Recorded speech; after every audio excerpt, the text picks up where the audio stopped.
Afternoon. I'm doing an afternoon walk. Usually I walk in the morning, but yeah. Hold on for a second. Yeah. Usually I walk in the morning, but last night I stayed up late, so therefore I couldn't take this walk in the morning because I woke up late. So I'm taking it now. How are you guys?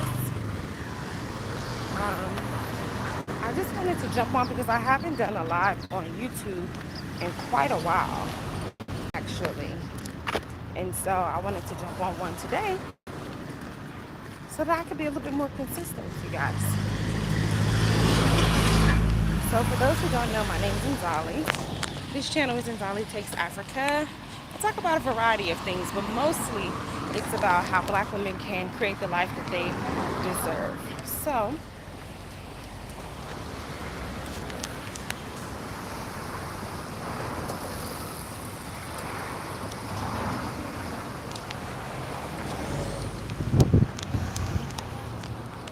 all right, I'm back. So yeah, I had to cross the street. So yeah, you might see me looking around a bit because I'm on my phone, and you know, people don't want to get their phone taken, right? So anywho, yeah, I'm on here with a live today. I'm on my afternoon walk. I'll flip the camera in a bit just so you all can kind of join me on the walk. But nonetheless, today I wanted to talk about something that I think I'm really, really good at. And sorry, I'm going up an incline, so I might be a little breathy. And that's starting over and starting something new. Yeah. So, for those of you who know me personally, you know that I have started over and anew many, many times. Hold on for a second.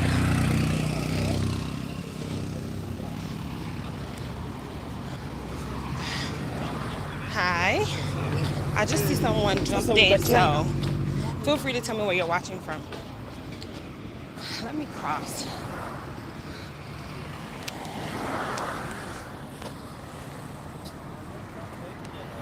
Okay, now I think I should go there. So one of the things about Nairobi is people are always walking. So doing this in the afternoon, there's a lot of other people out. And I do want to be protective of my phone. So, yeah. Okay. So I'm trying to get on the side where there's not as many people. But anywho's, so yeah, starting over, starting afresh, those things. And I really want to kind of just talk about why I think starting over, starting afresh is like a very powerful thing. So, a little bit about my background. So I'm originally from North Carolina in the US, and I've been living on the African continent for a decade now. At first, I was in South Africa as a Peace Corps volunteer. Such a beautiful space. I'm tired. Y'all are about 40 minutes into my walk. So, yeah. But anyway, I started off in South Africa, and then I transitioned to Ghana. And Ghana is where I spent majority of my time in Africa. I was there for 8 years. Hi, Peter. And recently, I transitioned to Nairobi, Kenya. And I've been here now for, I think, almost 3 months. Right? So, when I will tell you this, I'll start off by saying this. I never intentionally was like telling myself, oh, I'm going to start over. I'm going to start afresh. Hi, Aiden.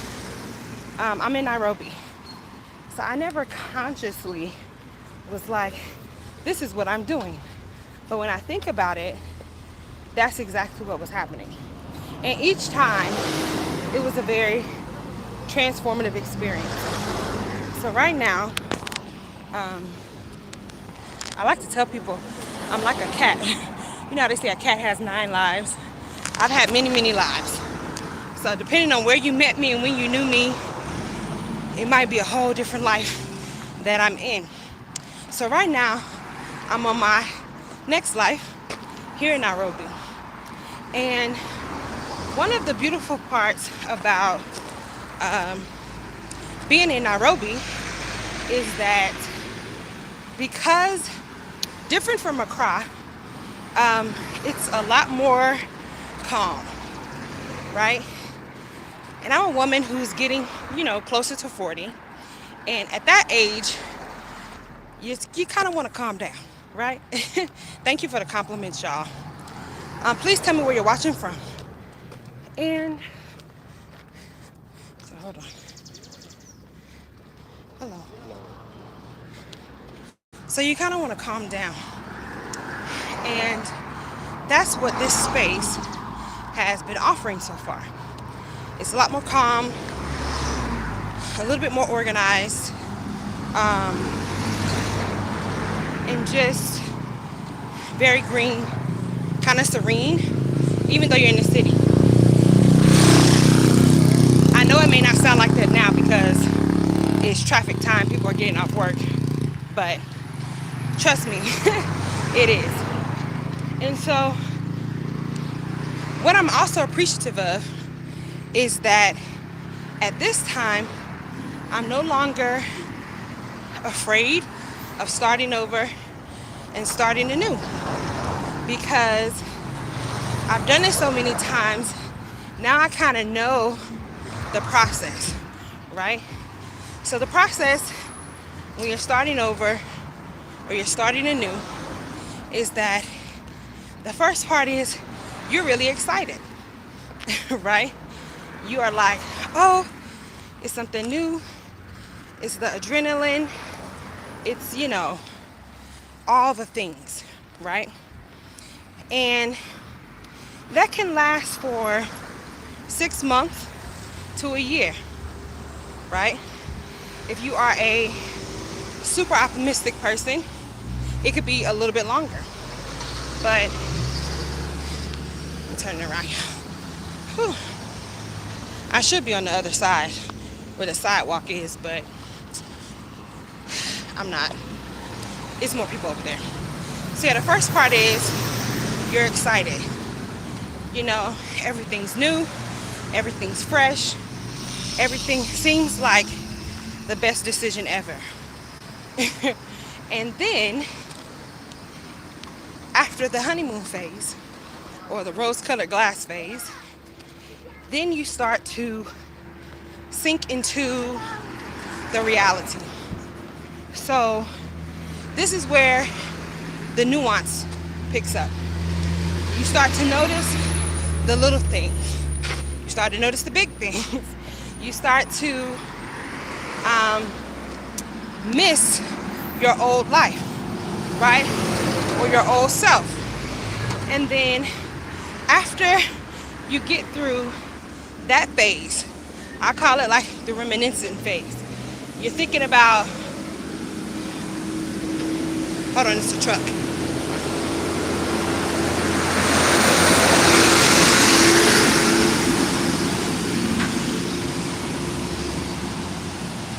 Okay, so you're thinking about or reminiscing on all the good things from your old life. Not necessarily thinking about the things that didn't serve you, right? You're just harping on the good things. So it's funny, when you first start something new, you're excited, you're in the honeymoon phase of the new thing. Then the second phase is that you're also in a honeymoon phase a reminiscent phase for your old life.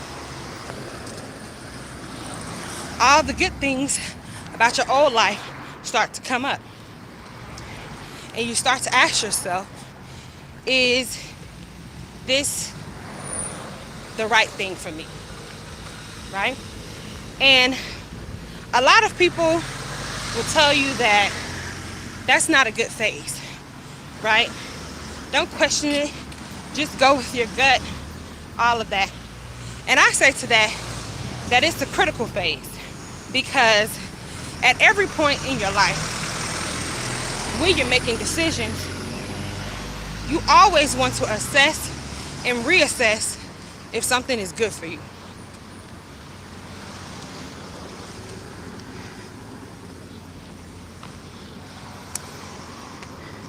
You always want to assess and reassess if something is good for you. So that second phase is where you start to do that. You can have a few of those phases, but this is the first one, right? And so after you do that, then you kind of hit a plateau, right? You hit a plateau and everything is like even. And you probably are content, or if this is something that's not for you, then you won't be content. Catch that. um, so yeah, you'll figure it out. You'll hit that plateau, either a plateau of contentment or a plateau of disruption. Either way, all of those things are clues on your next best step. And so after you hit the plateau, then that's where you have some decisions to make, right? Hi, Morgan. I'm doing well. I'm on my walk for the evening. Um, Usually I take walks in the morning with my fiance, but this morning I could not get up. He got up and did his walk.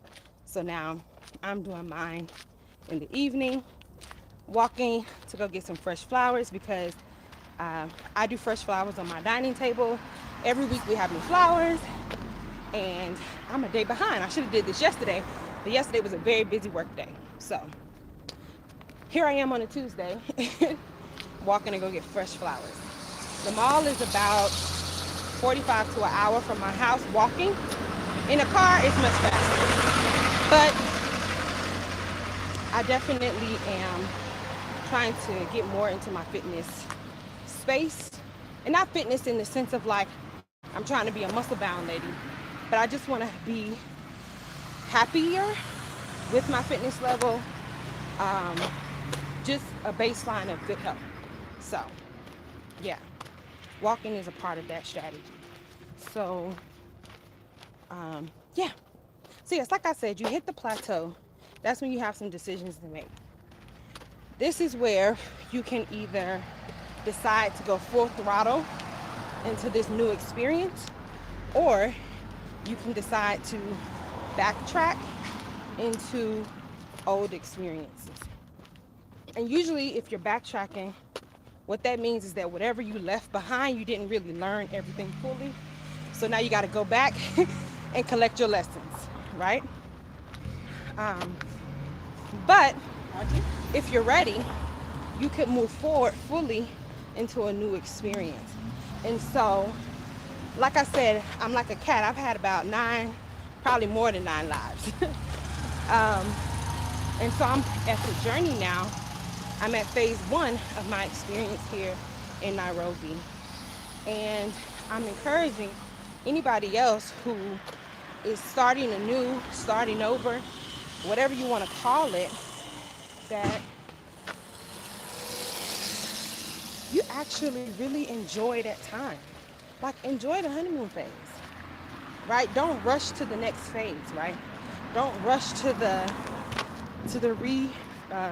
reminiscing phase. Don't rush to the contentment phase. Don't rush to the decisionary phase. It's like, just enjoy where you are, wherever you are within that process. And so I am fully, wholeheartedly enjoying this new experience here in Nairobi. Um, and also for any of the women who watch me, especially my sisters coming from the States, if you are thinking about transitioning, starting your new life on the African continent, really think about what you want or what you desire your next phase to feel like. When I was in my 20s, I went to South Africa, right? South Africa is boom, boom. It's fast paced, right? Not too far out of my comfort zone, right? But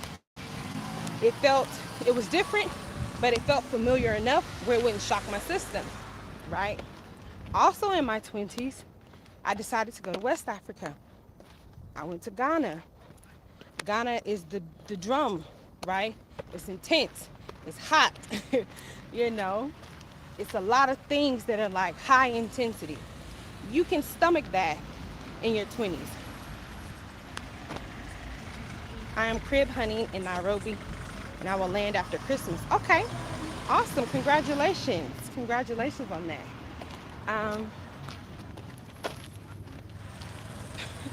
I mean, was just looking at me all kind of crazy. Anyway, what was I saying? Yeah, that was my 20s. Now that I'm in my 30s, naturally, late 30s, naturally, you want something more calm. You're settling in, right? You got your feet on the ground solid. You're grounded. So you want something that reminds you of that matches your energy. For me, when I came to Nairobi, I was like, yeah, this matches my energy. If I would have come here in my 20s, I would have said I was bored. I would have not appreciated everything that this city, and as I continue to explore, the country has to offer, because I would have said, oh, I'm bored. That's the truth. So trust the divine timing. Trust your own mind, your own ori, your own head, your own heart. But think about what place matches the energy. And for those of you who may not come to Africa, I used to believe, yes, all Black Americans should come to Africa. I don't believe that anymore. And I firmly don't believe that anymore. And so, if Africa is not it for you, that's fine. That's completely okay. But where is for you? It could be where you are. Could be. I don't know. That's for you and your ancestors to decide. But whenever you make that decision, come back to this live and look at the phases of transition. Because once you know the phases, it just helps you. It helps you cope. It helps you get along. It makes it that much easier. Because, one of my mentors a long time ago, former mentor, told me, you can either walk through the door or you can get drugged through the door. But either way, you going through that door. So, a long time ago, I made a conscious decision that, I'm not trying to get drugged through no more doors. Okay, I'm going to walk my happy ass through them doors. So a part of that is understanding the process, understanding the patterns of life, and aligning your movement to that. All right, y'all. I'm going to go because I'm here close to the mall. It's a lot more people, and I want to be safe. Make sure keeping my eyes on the swivel. So I love y'all. Talk to y'all another time. If you're watching the replay, drop your comments in the chat. I definitely will respond. And see y'all on the next one. Bye.